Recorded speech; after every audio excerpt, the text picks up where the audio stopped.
Ladies and gentlemen, graduates, staff, and faculty, welcome to the 2017 Primary Care Associate Program Commencement. I'm Sue Fernandez, the Associate Dean of PA Education. The Primary Care Associate Program, also known as PCAP, is a collaboration between Foothill College and Stanford School of Medicine. This partnership for over 40 years has educated more than 1,500 graduates who have gone on to significantly improve healthcare access for underserved populations both in California and beyond. Stanford School of Medicine is proud of these graduates as well as the graduates sitting here today. Getting to today for these graduates was no easy task. I would argue that the Stanford PA program is one of the most difficult PA programs in the country. The limited amount of time to absorb a tremendous amount of information. These students have demonstrated a resilience, courage, and sheer determination. They have all earned today and everything that it represents. Please help me congratulate them on their accomplishment and their future careers as PAs.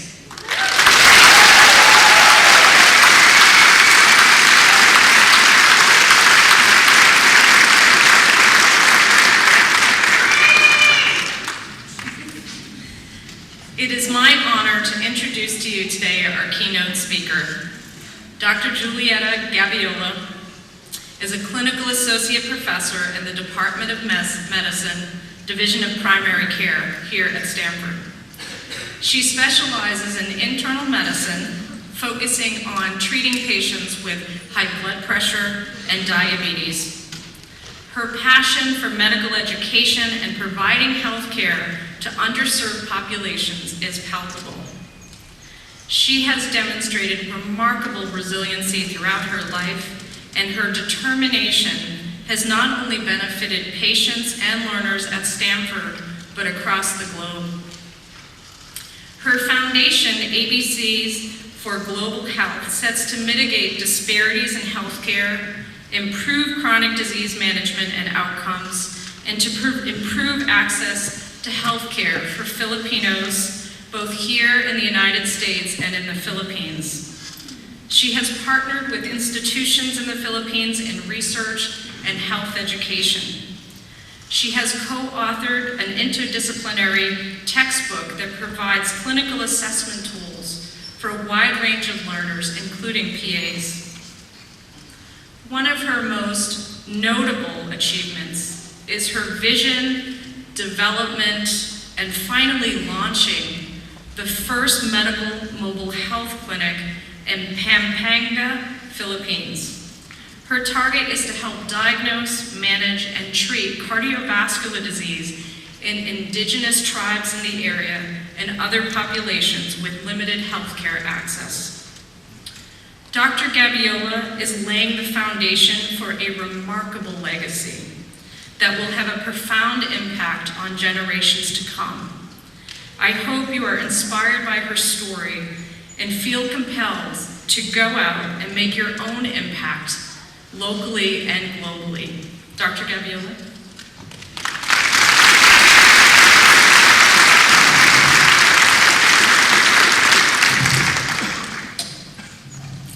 Thank you, Sue. I also want to thank the dean, the faculty, the staff who made this possible for our graduates to make it to this nice milestone. Special thanks to family, friends, and significant others who helped support our graduates. Without you, they would not be here today. Good and bad news for you, though. Coming from Stanford School, our graduates will be competitive in the job market. They'll find a job, and they will be able to pay you back. However, you are not done yet. You will continue to be their GPS in their lives. Special thanks to you, graduates, and congratulations to the 2017 Physician Assistant graduates. You made it. So,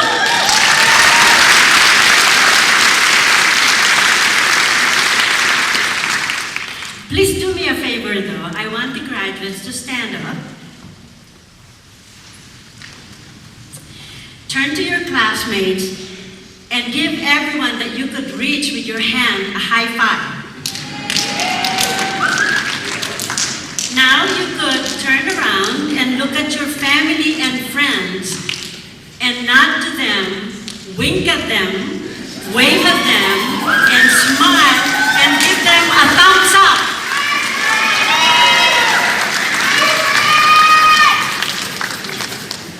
Now you could have a seat, and you could bear with me for the rest of the few minutes. So when I was asked to deliver this keynote by Sue, I was so excited and I accepted it within minutes. And then fear and anxiety set in. I said, how about if I screw up? So my good friends, as friends do, they gave me all this advice. Oh, look at YouTube. So I said, well, that's a great idea. So I went and looked at YouTube, and guess what I find? All the celebrities, Robert De Niro, Oprah, all the CEOs, government officials, Nobel Prize winners, came into view. And guess what happened to my self-esteem? It plummeted. Almost reflexively, I wanted to pick up the phone and say, Sue, on second thoughts. And then I was thinking about what I could say to just bail out from it. Then I heard my father in my brain and said, oh, Juliana, you could do this. You know, my father was my earliest cheerleader and critic, and he did critique me so much. I started life in the Philippines as the second youngest of 10 in a very, very poor family. I am a Filipino-American and a single mother of 2 wonderful children. I am a physician who started my medical career as a nurse. I have been a dreamer in my life, a dreamer with a lot of determination and a roadmap in my hand. Many of those dreams have come true. Some I'm still working on, so I'm not done yet. So for the next several minutes, I will share some experiences with you that might be helpful. English is my second language. Can you tell? So bear with me. When I came to this country, the language itself presented me with a lot of challenges. But those challenges taught me a lot about this career. Because as you probably know, that communication is key for healthcare professionals.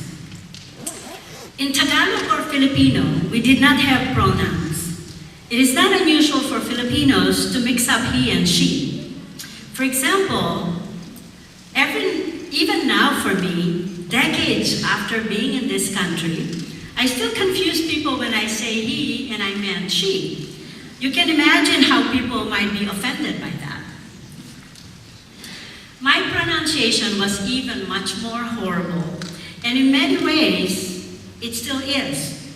One day early in my career, while I was in the ICU, I asked a patient to turn over, and I said, would you please turn over so I could remove your shits?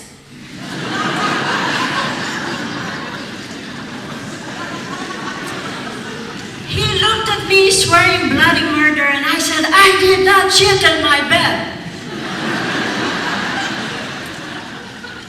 And I said, I'm sorry, but I did not say that. Next to me was a nurse who said, oh yes you did, honey, I heard it.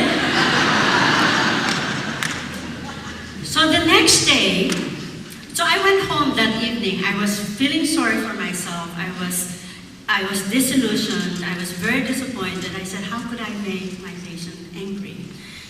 So I came back the next day with full vigor and said, Mr. David, could you please turn over? I'll remove your bed linens. So punctuations was also a big challenge. But the more I thought about punctuations, the more I realized that punctuation in language provides clarity, pace, and meaning, both in the sentence and in our respective lives. Let me tell you how. You see, life experiences are strung together like words in a sentence, one after another. Sometimes they are separated by commas, like the events today, getting married, having a baby, getting a promotion. Those experiences continue and grow long after they have begun. Other times, experiences even ends in periods, like when we give up, when we stop growing, or succumb to our fears. Question mark sets us off to new adventures, new frontiers, and new mindsets. Exclamation points, well, good and bad. I know that if we had a choice, we would only attend those good exclamation points in our lives, like when we help someone in need, do something kind, or get our papers published. However, even tragic exclamation points that we experience, like deaths, errors in our judgment, having to witness a failure of a CPR, or having to sit with a grieving child or a parent who had lost a loved one, that can still change our perspective and make us learn and what truly is important. They help us learn to appreciate or value what we have, our lives, our senses, our health, our family, and friends. There's much to learn from these moments, however hard they may be on us. The commas and various exclamation points help me define what components in my life to focus on and what to leave behind. My own life had been marked with lots of commas and even more question marks and exclamation points, but less periods. Periods may be looked at as pauses, but to me, they feel like halting or quitting. I am not fond of finality. I'd rather have continued, like the never-ending story. Life can be capricious. Time change. Sometimes quickly and unexpectedly. Priorities change around us. Even realities or our perception of it change from time to time. But if you are flexible, you won't run into too many periods that brings you to a full stop. Instead, you will discover and respond to the opportunities that presents themselves. You will learn how to surf the waves and not sink. For example, my early days in the Philippines were full of challenges. Then when I went to college, I had a lot of uninterrupted successes, and I thought, oh my God, I'm on a roll. But as exciting as those successes were, it was the early challenges, my childhood poverty, that defined who I am today. Now I appreciate as simple as a nice cup of coffee, flowers on the ground, a nice smile from my patients, and a pat on my shoulder from a colleague. I learned to live the moment, so when I finally face my final period, there will be no regrets. My mother only finished 3rd grade, but she was the pillars and she was very innovative. She worked in the market selling produce, coconuts, groceries, rice, and sugar. She could multiply and divide complex numbers in her head. It was she who helped us sustain the 10 kids in the family. My father, though a civil engineer, was working for the government, didn't make much money. When I was young, just 4 years old, my mother would wake me up at 4 o'clock in the morning to start counting the coconuts that were delivered in our backyards. A truckload of it is about 10 to 15,000 coconuts to count. I did it in Spanish too. So my father at 4.5 said, she's ready for 1st grade. So my father registered me for 1st grade. That didn't mean I didn't work as well. Before school, I worked with my brothers and sisters and delivered breakfast rolls to households at 5 a.m. In the afternoon after school, I sold popsicles, trying to sell them all before my profit melted away, as it was so hot in the Philippines. And on weekends, I sold garlic in the market. My childhood wasn't easy. I faced challenges most kids will never experience. But instead of resenting them, I tried to learn from them. Too many times we did not have food to eat, so my parents will ask me to go to the rice field and gather snails that we sauteed with garlic and whatever leaves I could find in our backyard. To this day, I cannot bring myself to pay $10 for a few pieces of escargot. I kept remembering they were free when I was growing up, in bottles. So in grade school, I would walk with holes in my shoes, and my shoes were at least 3 sizes too big. My mom would bunch up newspapers inside the shoe to make them fit. I would walk miles to school every morning, and by the time I arrived, my socks would be gray with dirt and grime. The holes in my shoes remind me of the holes in life that we struggle to fill in. And the dirty socks remind me of the many gray areas in life that only through hard work and determination becomes white again. We did not have electricity. I could only study until the kerosene lamp ran out. But I just decided to wake up at dawn and use the light of the day to study instead. These experiences were my early defining moments. And when I think about them, they are like a long sentence of childhood experiences, punctuated by commas and hopefully not too many periods. Perhaps because of those challenges, in my vocabulary, there's no such thing as it cannot be done. I always believe that anything is possible if you put your mind onto it. After all, we have a new president. When things didn't happen as planned, I told myself, I need to work harder. Or it may just not be the right time. And even now, in situations where I cannot do anything about it, I drop it and I say, that's life. The ability to fight hard when it matters, but let go when it doesn't, perhaps has had more to do with the success I've had rather than any other quality I might have. Many things in my childhood taught me to be flexible, resilient, and believe in myself. And I want that for you as well. Because you will encounter setbacks. I knew at an earlier age I wanted to pursue medicine. Most of my friends and family said, how? I witnessed my parents tell my older brothers and sisters that there were very limited resources to college.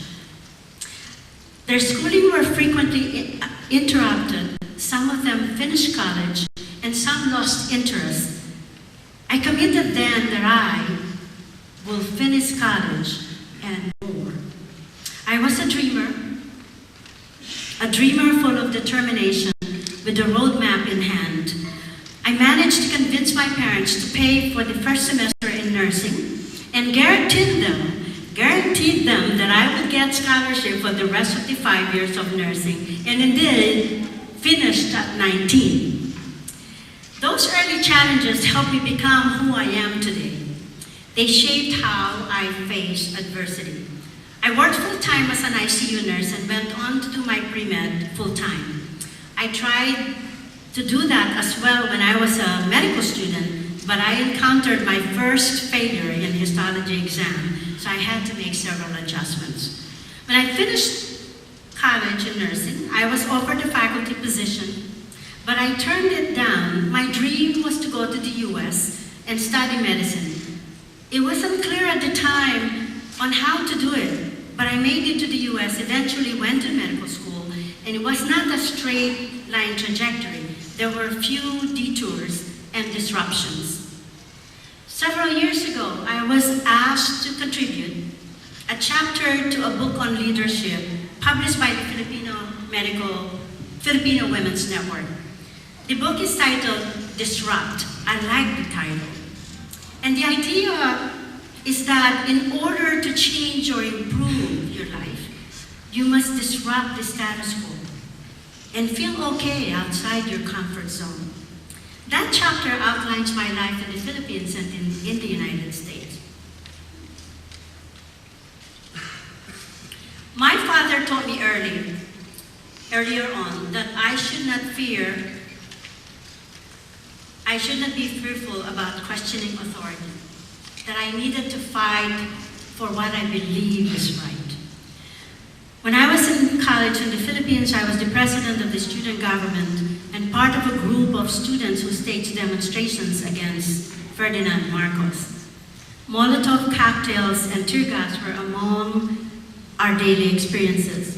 It was a scary time, fighting for what I believed at the time to be right. Some of my fellow students in the College of Law, Medicine, and Engineering were taken away and just disappeared. Women faced abuse in the army camps. There was an order shoot to kill for all of us. Just the thought that my career could have ended then, let alone my life. I was fortunate, though, to leave the country a few months later to go to the United States, and I'm present today.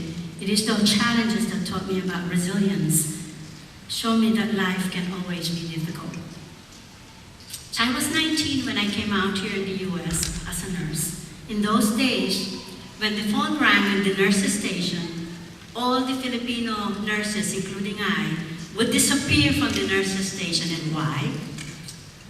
Well, if you are a non-native speaker, nothing is harder than speaking to someone on the telephone. But one day I didn't have any choice. My supervisor grabbed me and said, answer the phone. So I heard, this is Dr. Green, and I'm admitting Mr. Snyder. And then he proceeded on and on to give me the admitting orders. And I kept saying, may I beg your pardon, sir? May I beg your pardon, sir? And he got really mad and said, who the heck could speak English there? And hung up. My supervisor asked me what happened. That was so quick. All I could say was, the doctor talked so fast and I didn't get any single order. Other times there would be misunderstanding and arguments in the ICU.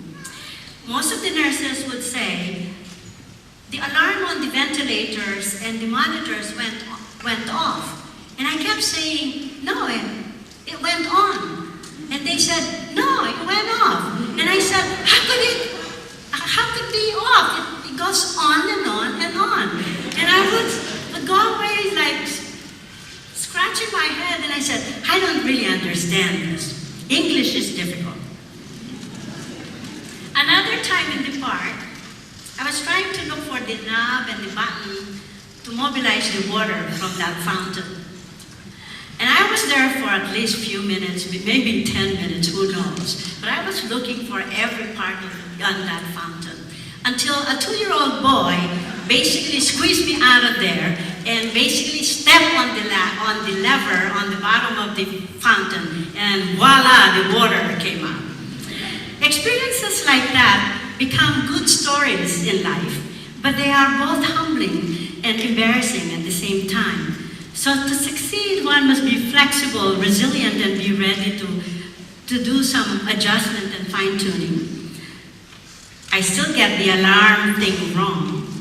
But sometimes you will have to keep coming back, figuring it out, what to do, how to do it better, and how to learn and move forward. Each of you have accomplished a great deal.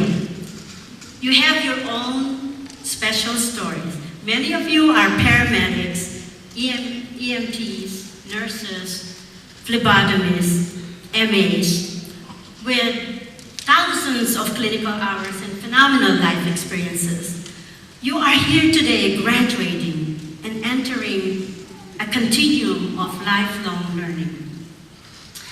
You will be scared frequently. You will question your abilities, and you will read up-to-date times and time again to just validate that you are currently thinking correctly, that you're planning a correct diagnosis and management.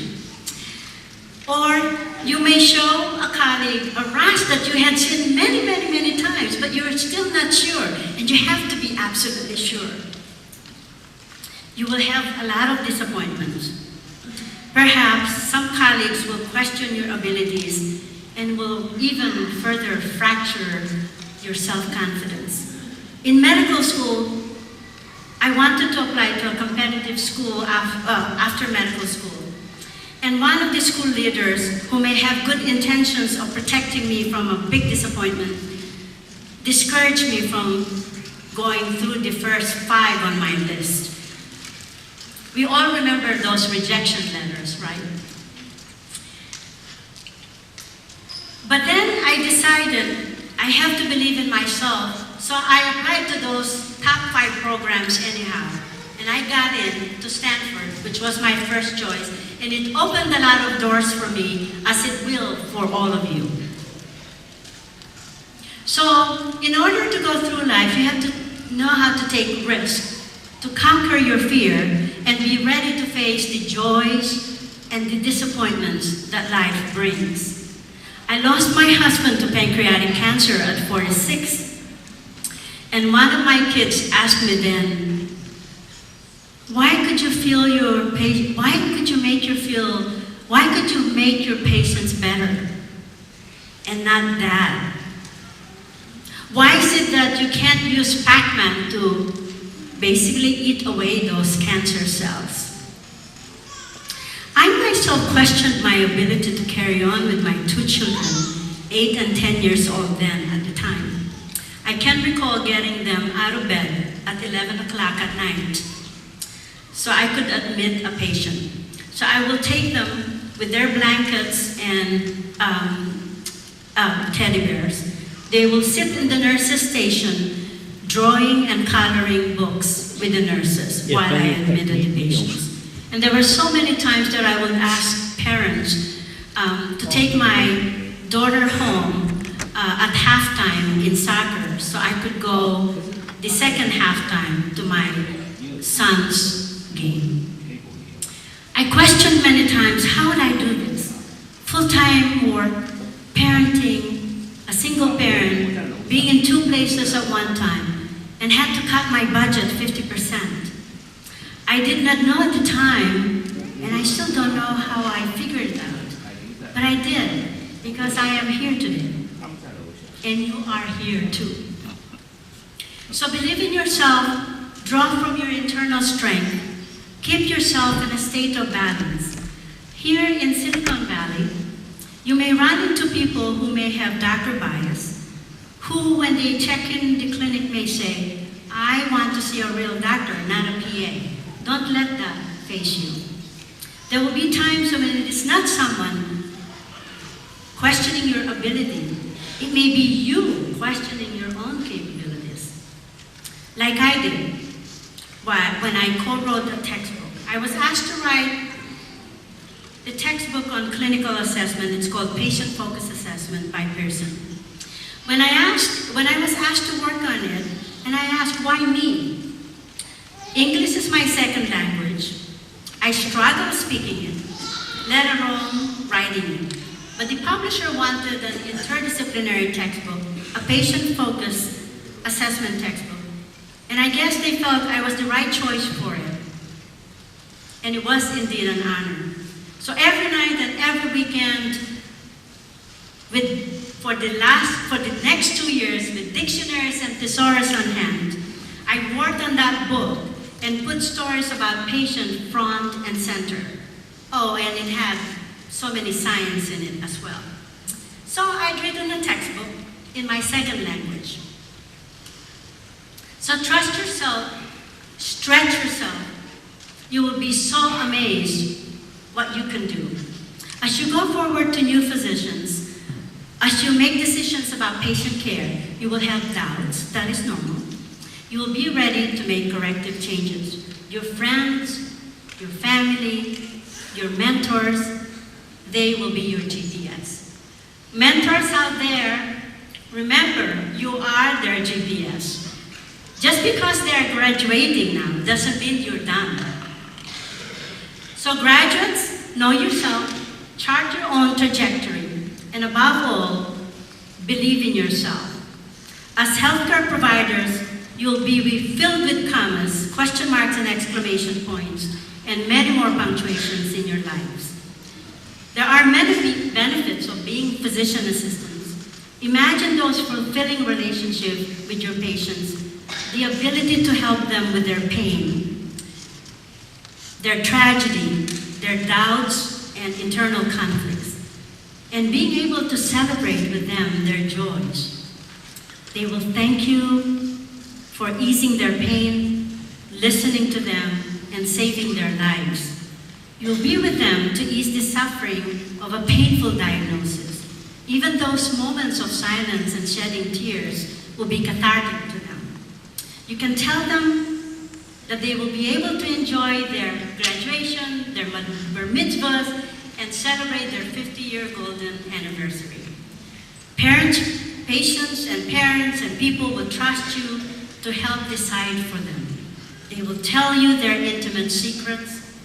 You will beam with pride when your students look at you in awe. Oh my God, she or he knows all of that? When doctors you work with will compliment you and say that his or her patients would prefer to see you, you will have those aha moments where you could actually figure it out and actually make a difference in the lives of your patients. You will have mobility, the ability to work, to choose who to practice with, where to practice, and what subspecialty. With no additional training, you will have the option to train with the best. And there will be difficult times. It won't be easy.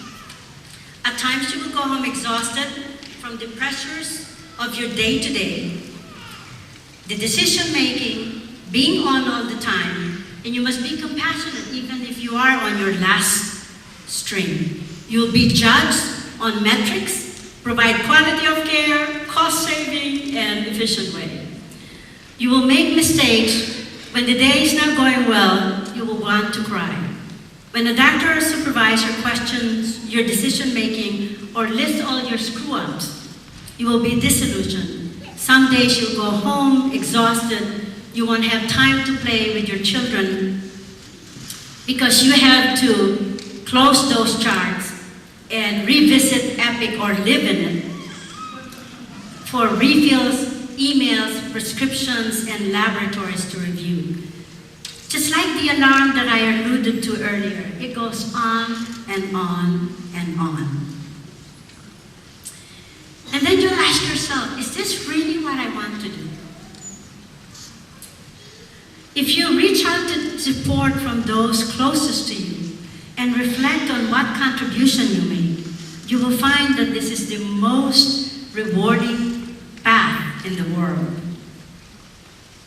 Even some of the most difficult times, like a failure of a CPR or having to tell a dying patient or family that there are no more options for them, there are also exclamation points in life that show us our physical limits, but not our emotional ones. Remember, there are no limits on your compassion, on your ability to listen, on our presence even in silence, most especially when you take care of yourself. Before I close, I want to tell you, most people ask me, why do you do all these medical missions, the mentoring, going to the Philippines for your mobile clinic? You're not being paid, you're using up your vacation, your own resources, your time and efforts. You don't even have time for yourself. Well, for one, I don't feel that it's actually extra work because I gain so much fulfillment and joy from giving back. If you do it right, your career will feel the same way. Two, I can go back in time and remember where I came from.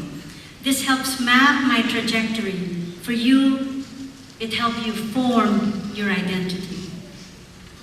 Third, I do it because I still can. No better way to remind myself that I'm still alive. And fourth, my small efforts may actually make a difference in someone's life. Maybe even the world. And really, what else did I become a doctor for? In closing, I urge you to enjoy the rewards of your profession. Nothing is guaranteed in life, so be present and enjoy the moment.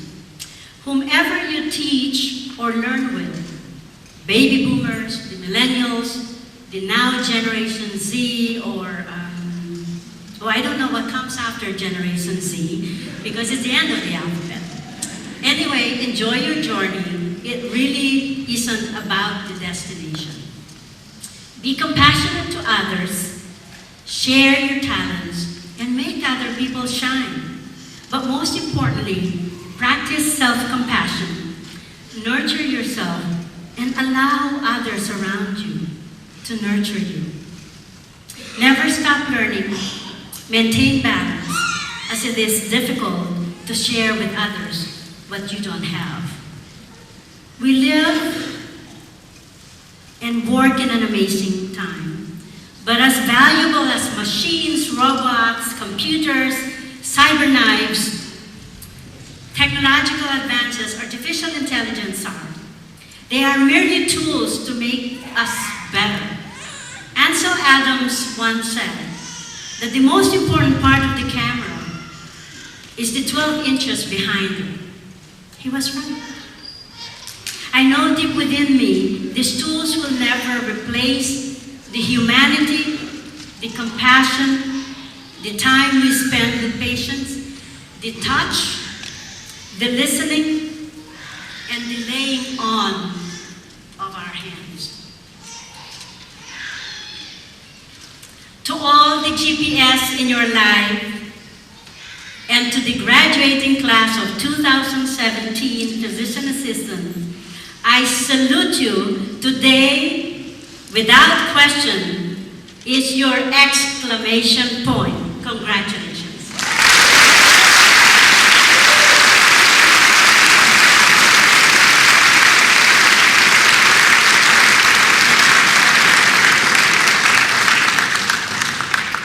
Thank you, Dr. Gabiola. That was incredibly inspiring. I wanted to take a moment to acknowledge some of our faculty and staff and distinguished guests that are with us today. Educating PAs would be not possible without them. So when I read your name, if you wouldn't mind standing up. Chad Anderson, one of our faculty members. Andrew Chastain, one of our core faculty members. Dr. Daniel Furtado, our pharmacy instructor. Camille Gordon, one of our core faculty members. Lucinda Harahoka. Courtney Nelson. Kendra Patton. Is Peter here today? I can't see down. Peter Stonington. And I'd like to thank our regional coordinators. We have a special guest with us today, Dean Soldenson from Foothill College. And one of our guest lecturers, Dr. Karen Benzino. Also would like to a special thank you to Miranda Zinsman, our project manager. Two people that this event could not happen without, Emilio Francisco and Fred Tovar. I'd also like to thank Leslie Johnson and Cynthia Aronson. I don't know if Cynthia is still out there. But again, thank you. None of this could happen without you.